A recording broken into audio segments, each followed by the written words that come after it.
Mas vamos falar ainda mais de saúde. O nosso Datenão estava contando a experiência que ele teve e tal, com essa Covid, que está longe de estar superada, né? Ficou claro, acho que pelo relato da Atena, ficou bem claro mesmo que a gente não pode ainda comemorar. Melhoraram as condições? Melhoraram, lógico, as pessoas estão se vacinando. Aliás, estranho o fato de São Paulo não ter iniciado ainda a vacinação de crianças de 3 e 4 anos. Estranho.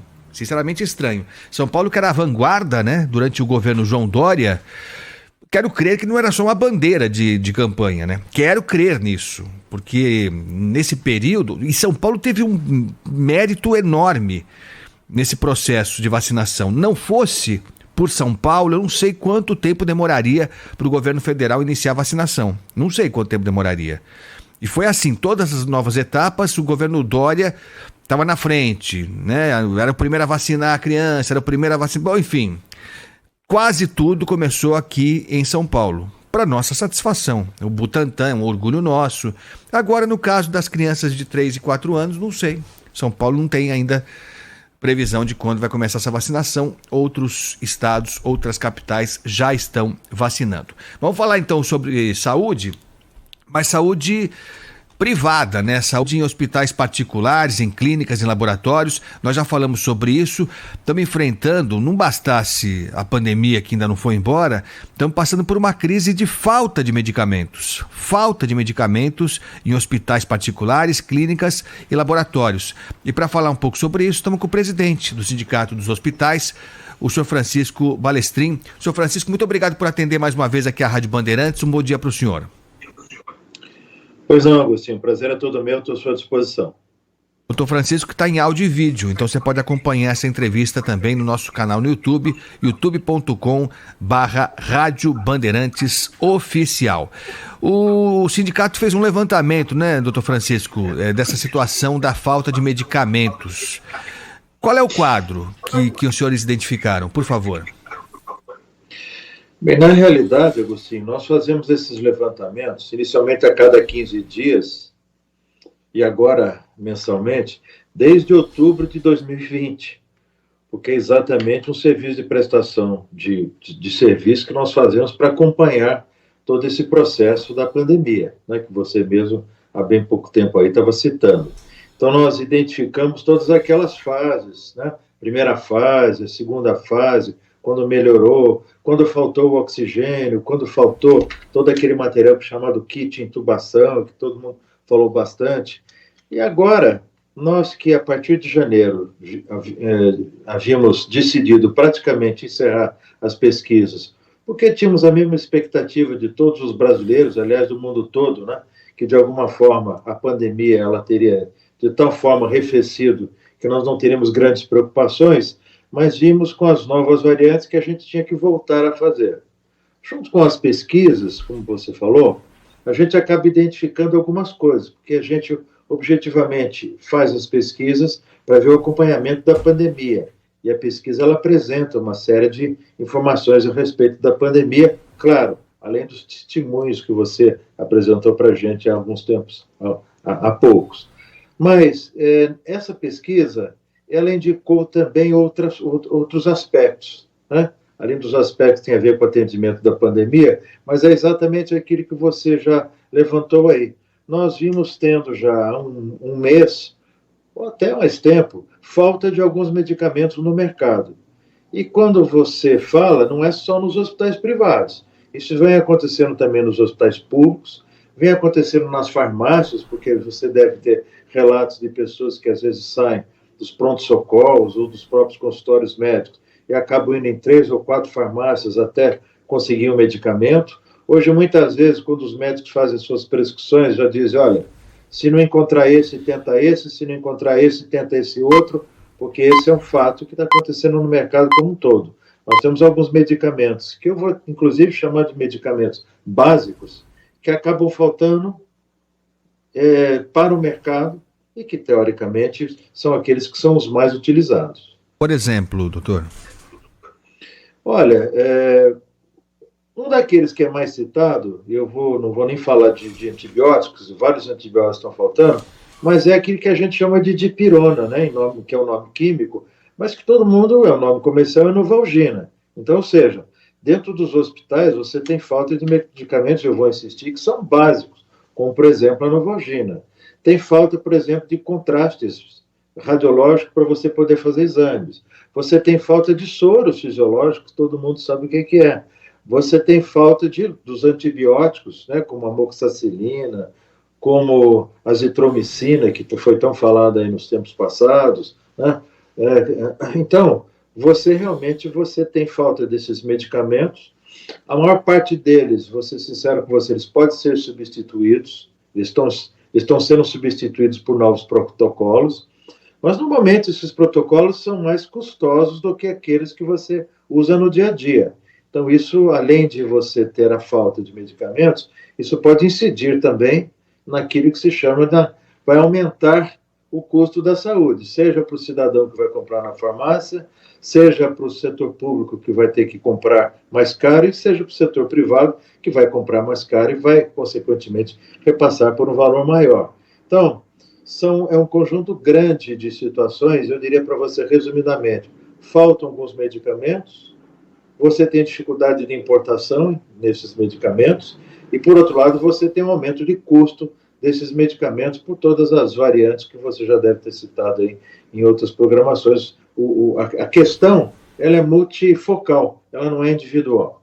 Sim, e é muito grave isso, né? O senhor citou alguns medicamentos que são essenciais, né? Alguns para cirurgias de urgência, né? Então você pega um contraste, enfim, deve ter muita gente que está preocupada, tem já alguma cirurgia agendada e corre o risco de não conseguir cumprir esse prazo. Você tem, por exemplo, soro, as pessoas que fazem hemodiálise, né, doutor? Que é um processo contínuo, né? Contínuo. A manutenção da vida depende daquele processo de filtragem. Mas o senhor falou que, na maioria dos casos, está sendo possível substituir o medicamento em falta por um outro equivalente. Ainda não começou o cancelamento, o adiamento de cirurgias, de procedimentos. Essa fase nós não chegamos ainda. Não, infelizmente também, nós temos sim, né? É uma minoria. A gente, muitas vezes esses contrastes são contrastes que, embora eu disse para você que eles são substituíveis, mas às vezes eles faltam mesmo, e você não consegue, né, substituir esse material. Agostinho, são as mais variadas causas. Mas eu diria para você que hoje, algo que nós falamos tanto, né, nesses 2 anos e meio, o que nós temos hoje é a famosa falta dos IFAs, né, aqueles sais químicos que são aqueles produtos que são utilizados para fazer os medicamentos. Toda essa mexida que está acontecendo lá na região lá da Rússia e da Ucrânia, né, porque lá não necessariamente produz IFAs. A maior parte dos chamados insumos farmacológicos ativos, né, que são esses sais, eles são produzidos ou na Índia ou na China. O que acontece é que quando você tem uma ação de tal monta como essa que está acontecendo lá naquela região, você acaba atrapalhando todos os fluxos aéreos, todos os tráficos, você acaba tendo assim, um aumento do dólar, e, consequentemente, você tem uma dificuldade para importar. E a China, quando tem esse mecanismo, que eles estão focados no chamado Covid-0, todas as vezes que você tem casos de Covid, eles fecham completamente a produção. Então, isso acaba fazendo com que você tenha um desbalanceamento do mercado como um todo, né? Nós, infelizmente, não temos políticas públicas, né? E aí, no caso, as políticas têm que ser públicas, no sentido de você trazer esses IFAs com antecedência, ou produzi-los aqui mesmo no nosso país, coisa que fizemos no passado. Então, no fundo, esse processo todo, eu diria para você que é quase que um processo de segurança nacional mesmo. A gente precisa pensar de uma forma bem objetiva como é que nós vamos lidar com esse problema hoje, claro, porque ele está acontecendo agora, mas de alguma forma a gente também precisa ter políticas públicas no sentido de fazer com que estrategicamente o Brasil se transforme pelo menos autossuficiente em alguns desses produtos que são os produtos básicos. Nós estamos conversando com o presidente do Sindicato dos Hospitais, Clínicas e Laboratórios aqui de São Paulo, o Dr. Francisco Balestrin. O senhor falou, né? Esse problema da falta de medicamentos, ele já vem de alguma data, não é? Não começou anteontem, né? O senhor citou mesmo, né? O caso do kit intubação lá no início da pandemia, né? Foi um caos aquilo. O que aconteceu naquele período, a gente vai esquecendo, né? Porque um drama supera o outro, infelizmente. Mas foi um caos, os anestésicos faltando naquele período, uma coisa maluca. Mas agora a coisa está chegando num ponto tal que o sindicato volta a se manifestar. E eu lembro que o sindicato estava aguardando uma resposta do Ministério da Saúde. Como o senhor falou, quase tudo aqui passa por uma política pública que não há. O Ministério da Saúde já se manifestou, já propôs alguma alternativa, buscar outros fornecedores em outros países, enfim, houve alguma sinalização ou não? Nós oficiamos não só o Ministério da Saúde, como também o Ministério da Economia, porque, afinal das contas, esse não é um assunto único e exclusivamente do setor de saúde, né? Porque ele depende de uma série de movimentações, envios de recursos, uma série de discussões que são sempre feitas, né? No fundo, todas as ações, digamos assim, mais importantes, mais estratégicas, elas são sempre mais horizontais. Você não tem sempre ou exclusivamente um ministério cuidando, né? Então, no caso específico, aí você tem o Ministério da Saúde, claro, Ministério da Economia, Ministério das Relações Exteriores. Então, todo esse grupo ele já foi acionado. Claro que eu entendo que essas ações, como elas são ações nacionais, elas redundam num trabalho muito grande, mas até agora nós não tivemos, o Brasil, de um modo geral, ainda não teve um retorno, né, a respeito de o que é que se pretende fazer para resolver essas questões, sejam elas a curto prazo, a médio e a longo prazo, principalmente. Nenhuma resposta. Nós tivemos ações que foram anunciadas no sentido de tentar trazer esses IFAs, fazer negociações internacionais. Essas sim, elas foram apresentadas. Mas quando você busca assim ações estratégicas, essas ainda nós não tivemos um anúncio disso, mas eu imagino que é de bom senso que isso se faça, né? É uma política pública que mostra hoje. Eu vou insistir porque às vezes a gente fica discutindo algumas políticas públicas que não têm sentido nenhum, né? Não são importantes para a nação. Mas essa eu diria para você que não pode ser nada mais importante do que faltar medicamento em momentos onde as pessoas estão doentes.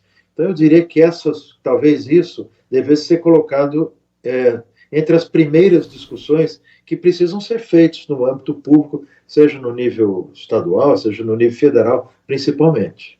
O senhor falou que é uma medida de bom senso. É que bom senso também está um produto, está faltando. Está faltando medicamento, mas está faltando bom senso. E já faz tempo que está faltando bom senso.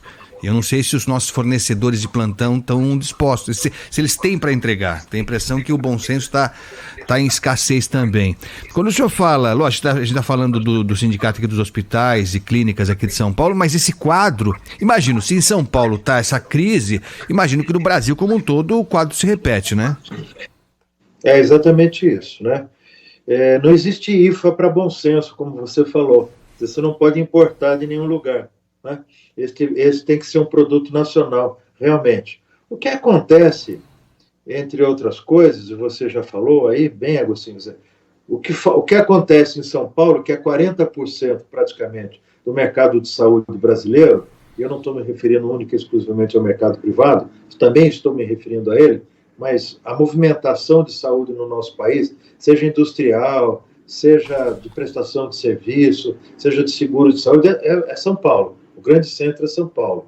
O que você tem também é que muitas vezes alguns desses produtos eles acabam chegando tão caros, né, por conta das necessidades atuais de importação e por todos os motivos que a gente já conversou, que talvez não valha nem a pena, e eu tenho conversado com alguns colegas do setor industrial, que não vale nem a pena eles produzirem esses medicamentos, porque as próprias embalagens acabam sendo mais caras que os produtos. Então, de novo, esses são outros ajustes que precisam ser feitos. Por isso que eu insisti que você não pode ter uma ação única e exclusivamente de um setor, né, governamental. Você tem que ter ações horizontais, né, onde todos, de alguma forma, que têm a sua área de interesse, de abordagem, tenham aquilo que você falou, né, que é esse produto chamado bom senso. É isso, e foi um drama mesmo, né, para a humanidade, a pandemia, esses 2 anos e tanto e tal, Mas eu imaginei, e muita gente imaginou, que talvez ela trouxe, apesar das perdas, das mortes, de todo o mal que essa doença trouxe, mas que a gente aprenderia alguma coisa com ela. E o Brasil tinha e tem muita coisa para aprender com tudo isso, né? A dependência da produção internacional,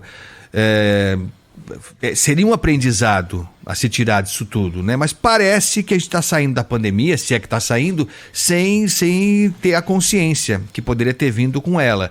Eu não sei se o senhor concorda, mas, por exemplo, eu fiquei assustado com o fato de São Paulo não estar vacinando ainda crianças de 3 a 4 anos. Estou estranhando demais. Se cobrou tanto da Anvisa a autorização da vacinação para essa faixa etária, e São Paulo sempre esteve à frente. O Butantan sempre esteve à frente, o governo de São Paulo sempre quis ser o primeiro a vacinar, e foi meritório isso, foi muito mérito isso. Não sei, eu quero crer que não era só uma questão política, eleitoreira, porque parece que agora, sem o governador João Dória à frente do estado, não temos mais essa prioridade. E assim que a Anvisa anunciou a vacinação de crianças de 3 a 4 anos, o Butantan já se apressou para dizer que vai ter que importar. Quer dizer, nós não temos a produção aqui da Coronavac, que era a nossa vacina aqui do Butantan. Eu não sei, acho que a gente não aprendeu quase nada com essa pandemia, hein, doutor Francisco? Não, Agostinho, a gente aprendeu bastante, sim. De um modo geral, em primeiro lugar, eu quero te dizer o seguinte: quer dizer, todo o processo de atendimento dos pacientes com Covid-19, eles foram assim, com o tempo, sendo muito, muito ampliados e muito bem desenvolvidos. Então, hoje, você tem um atendimento tal onde você muito mais precocemente atende as pessoas, você já tem um monte de lições aprendidas que aumentaram exatamente a eficiência desse atendimento, o que faz com que cada vez menos a gente tenha mortalidades e cada vez mais a gente tenha pessoas exitosas no seu atendimento, como foi o caso do Datena e muitos outros. Então, nós tivemos um aprendimento muito grande, esse aprendizado de atendimento. Tivemos também um aprendizado em relação a tudo aquilo que se fala sobre cuidados, né, de higiene. Eu acho que o cidadão brasileiro foi empoderado com isso, porque hoje a gente já sabe que, de alguma forma, tem que manter ainda distanciamento, principalmente quando você tem pessoas doentes. Pois a gente já aprendeu que tem que usar máscara, principalmente se você quiser evitar as chamadas doenças, né, respiratórias agudas. Então, eu acho que esse aprendizado, esse conhecimento ficou. A higiene das mãos. E também o brasileiro, eu imagino que por tudo isso que você colocou, sabe que ele precisa hoje e tem a obrigação de cobrar dos gestores públicos, como você acabou de fazer agora, aquilo que é o melhor para ele. Então, imagino que hoje, no dia a dia, o brasileiro já sabe o que é importante de saúde para ele, e graças a ações como a sua, né, essas cobranças fortes como a sua, cada vez mais o cidadão e os governantes, eles vão ter que dar respostas àquilo que o cidadão quer. Imagino que, se não valeu de nada, valeu exatamente também para esse aprendizado. Não, quanto a isso o senhor tem toda a razão, né? Acho que o cidadão avançou, acho que sim. Os procedimentos médicos nem se fala, né? Não há dúvida quanto a isso. Eu digo em relação ao poder público, as políticas públicas. Eu tenho dúvidas. Essa passividade do Ministério da Saúde, nesse caso específico aqui que o senhor está citando, da falta de medicamentos, essa passividade é inaceitável, é inexplicável. Com tanto dinheiro que está se usando para tanta coisa, e aqui não vale nem a pena a gente entrar nesse mérito, mas todos nós sabemos a derrama de dinheiro que está sendo feita em vários setores, também importantes, né? Mas nesse momento sugere um outro interesse, que não o atendimento ao cidadão, né? O interesse público. Então eu não consigo entender, eu tenho dificuldade de entender como é que a gente brinca com a sorte em ficar sem medicamento na área privada, porque na área pública já vem de longa data. A gente recebe aqui todos os dias, sem nenhum exagero, milhares de mensagens de pessoas que não conseguem medicamentos básicos na rede pública, aqui em São Paulo. Fralda, por exemplo. fralda geriátrica, fralda infantil também. É uma coisa escandalosa. É uma coisa escandalosa. Não se consegue fralda para entregar para as pessoas. É incrível isso, mas é a pura verdade. Então eu queria saber do senhor, qual é o fôlego que nós temos? Quanto tempo mais os nossos hospitais, clínicas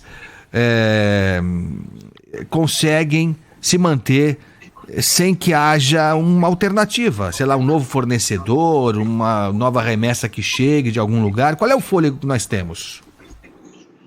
Então, nesse processo de substituição, a gente consegue sim ir se mantendo, né? É claro que nós precisamos que esses materiais, que são esses materiais, digamos, e produtos, né, e químicos, que são assim esses produtos mais básicos, eles retornem mais rapidamente, né? A falta, hoje, quando a falta chega no setor privado, é porque você já venceu todas aquelas barreiras, que são as barreiras, digamos assim, da inoperância, né, da ineficiência de um determinado setor, que você bem disse, às vezes, determinados materiais, produtos e medicamentos faltam no setor público, muitas vezes não é porque eles estão faltando no mercado, é por uma inconsistência no sistema gerencial que ou atrasa compras, ou você tem as compras canceladas, ou compra inadequadamente, e assim sucessivamente, né? Você não tem logística, as mais variadas coisas. Isso pode acontecer também no setor privado, mas é mais raro, porque as ações elas são mais rápidas, né? Na maior parte das vezes. Então, quando chega no setor privado, a falta é porque está faltando no mercado como um todo. Então, você bem disse, né? Provavelmente o setor público ele já está sofrendo disso há mais tempo. Então, essas ações elas precisam ser feitas.